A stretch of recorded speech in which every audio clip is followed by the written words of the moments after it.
Hey yo, it's Guido coming at you with a Tactics Talk. Thanks for tuning in and welcome back. On this episode we have Porani in his Emil 1 Tier 8 Swedish heavy auto-loading tank. He's in a 357 on Malnovka, spawned into the north side. This was a great one here. He sent this in to me asking for some help on, hey, how can I do a little bit better? And this is going to be a great lesson in positioning, on the timing of your decisions, and the follow-up to those decisions. So let's talk about it as we go. He's headed up here. This is not a bad spot for an Emil. It's got great gun depression and a fantastic turret for a tier 8. I think Porani, I'd have gone to the left side of these buildings on this one and looked for those guys like the STA-2 coming up. The STA-2 happens to be on the other side of the track, so you wouldn't have shots on him. But if somebody comes up opposite of where your Centurion 1 is, the Emil is a great tank for running up there, just sticking up your turret and punishing somebody early and then fading back. Of course, there's 2 artillery, so that is an issue. You're going to come around here, take a look. I think he's still behind the rock or maybe below the hill. Your other option is to go over there, about this area here, and come up and over. But with the artillery, being a little more cautious like you're doing is not a bad idea, so you don't eat those 2 shots. The 30B, if he could get up onto that hill and spot their guys that are getting up on top about right now, would be a very big help. But unfortunately, he hasn't done so. So for this map to work, you've got to have a symbiotic relationship between the guys over here on the east, you guys in the middle, and these guys over here. I thought this was a pretty good decision.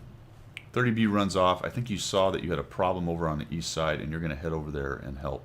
So I like the timing of it. Plus, you've got the Centurion 7-1 and the T-34 already dealing with the 5-6 line.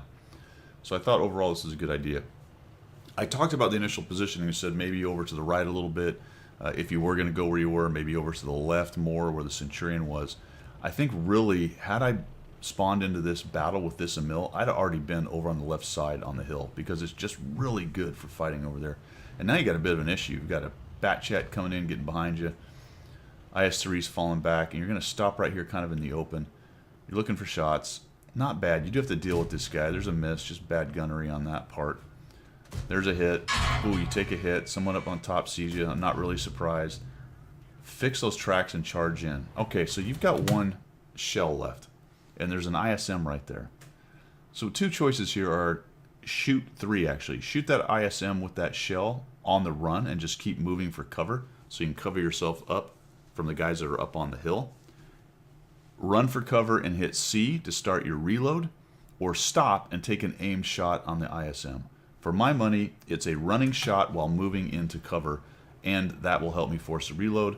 This is just awareness on your autoloader, where you happen to be, how many shells you have, where the enemy is. And unfortunately, you do none of the above. You move in, you don't shoot, you don't stop and take a shot, and you don't keep heading for cover. You actually stop midway, and you still haven't started your reload on your autoloader. And now we're sort of backing up, and this is cover-ish. At this point, after you stop, it's probably not a bad idea. And now we go for the late reload. So you should already be up about where that bat chat is. 30B is now coming back. He's got a little help. And I agree with this. Moving forward is the right idea here. Let's get up in here. You might have investigated that shot just to see if you had it. You didn't have a shell, but just to see. Not a bad decision to keep going, though, because now you're covered up. Move up through this ravine, which is a very good idea. And what I thought you were going to do here was head up the hill. And that's exactly the right answer at this point. They've got quite a few guys up there. You want to get up and underneath that hill, push up in there, and start lighting these guys up. And the hold down capability of the Emil with its depression and its great turret, he's just going to have a really good day up here. So we come up here, we're heading up the ramp. I'm thinking, all right, he's going to push in.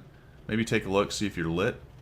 Okay, no one's lit me. Pull back. What I would do right there, just pull back. Not lit, go. Right now it's just go. All right, and that's that positioning thing I talked about. People can often make good decisions on it, but the timing becomes critical. You should already be nearly halfway to that hill. At this point, you should be heading up that hill. These guys are getting lit by people down below, but everybody sitting back is not very helpful, especially if they have decent hold-down fighters up there who are looking through bushes. And now we finally go. So it just really took a long time for you to get going up that hill. Good decision to go over to that side of the map. A little bit misplayed coming there initially and just late to get up there. And this is This is exactly what newer to intermediate players have problems with, is learning what the timing is, how soon they should be moving. And now we see these guys just keep trucking. I might have fired on the run right there just to get his head down. T-34 is moving up, but he's about to get absolutely nuked.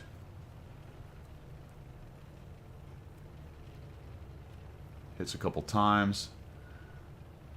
And now we're going to see just really how well this Emil goes hold down. So down goes the 34. This guy's trying to back out. Nice job. Down he goes. Back, back, back. And you really had that shot right away. You're hunting for it a little bit. There he is right there. So as far as technique goes when I'm doing something like that, that's why I zoom in a little more instead of kind of hang out a little bit further back, at least what you were doing initially. Now you're right here looking for him, but he's up here. All right, which means you're going to need a little bit more unless you're going to accept that shot into his turret. Good bounce. There we go. Take him down. Ooh. Backing up. T-34. Now the T-34's got good depression. He's got you right here. And what I didn't understand here is why you weren't already investigating where this guy is.